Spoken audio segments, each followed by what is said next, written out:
আসসালামু আলাইকুম রহমতুল্লাহ বারাকাতু। আশা করি তোমরা ভালো আছো, আমি তো অনেক ভালো আছি। গুড মর্নিং সবাইকে, আবারও চলে এলাম তোমাদের মাঝে ভালোবাসা দিতে, ভালোবাসা নিতে। তোমরা ছাড়া আমার কোনো নেই, তোমরাই আমার ভালোবাসার মানুষ, আমিই তোমার ভালোবাসার মানুষ। তোমরা আমার পাশে দেখো, সাথে দেখো। Thank you. এই দেখো আমাদের মুন্নু চুন্নু চলে এসছে আমার কাছে।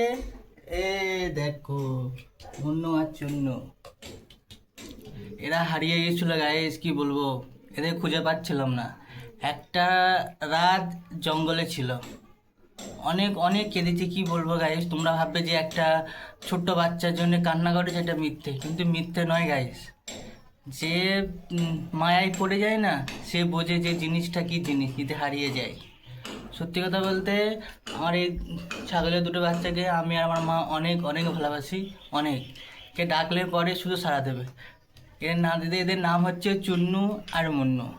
চুন্নু মুন্নু অজন্য, এই দেখো। ঠিক আছে গাইস, তোমরা অনেক অনেক ভালোবাসা দিয়েছো আমাকে। আমি ভাবতেই পারিনি আমি এত তাড়াতাড়ি আমার এতটা সাবস্ক্রাইবার হয়ে যাবে। সবাইকে অসংখ্য ধন্যবাদ মন থেকে। তোমরা আমার family member, sorry family member. ঠিক আছে এবার। তারপরে দু কাকা ভাইপো মিলে গল্প করতে করতে মোড়ে মাথার দিকে যাচ্ছিলাম চুল দাড়ি কাটতে। ভাইপোকে জিজ্ঞেস করলাম, তুই চুল কাটবি? ভাইপো বললো, না চুল কাটবো না।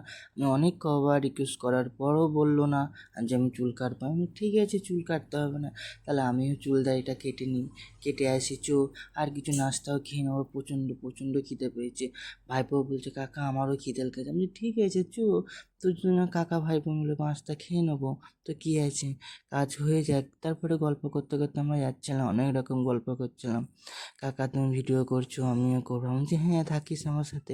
গল্প করতে করতে সেলুনে চলে এসেছিলাম। সেলুনে এসে দেখছি আমার মামা বসে আছে, ফোন কাটছে, আর একজন দাড়ি না চুল কাটছে, অত খেয়াল করিনি। আমি ভাইটাকে জিজ্ঞেস করলাম যে কটার পর। ভাইপা বললো 1 মিনিট বসো, তারপরে হয়ে যাবে। আমি চুল দাড়ি কাটলে এখানেই কাটি, তারপর এখানে খুব ভালো করে কেটে দেয়, আমার খুব পছন্দের জায়গা। তারপরে ফাইনালি বসার পর করার পর আমি বসে পড়লাম চুল দাড়ি কাটতে। তারপরে ভাইপোকে জিজ্ঞেস করলাম যে আমার এটা চুলটা কেটে নেবো? ভাইপো বললো, না চুলটা কাটতে হবে না, দাড়িটা কেটে নাও, চুলটা ছোটোই আছে, পরে কেটে নেবে।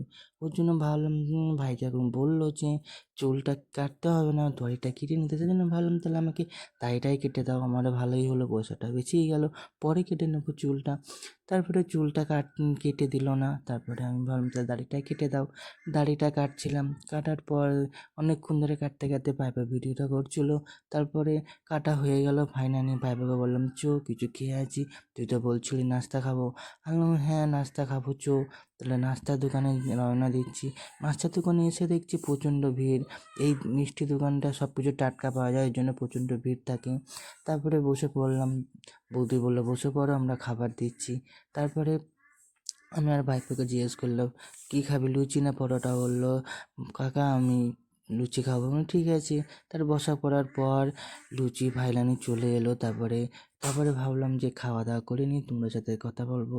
তারপরে বাড়ি চলে এলাম। প্রচণ্ড গরম লাগছে আর প্রচণ্ড রোদ বাইরে।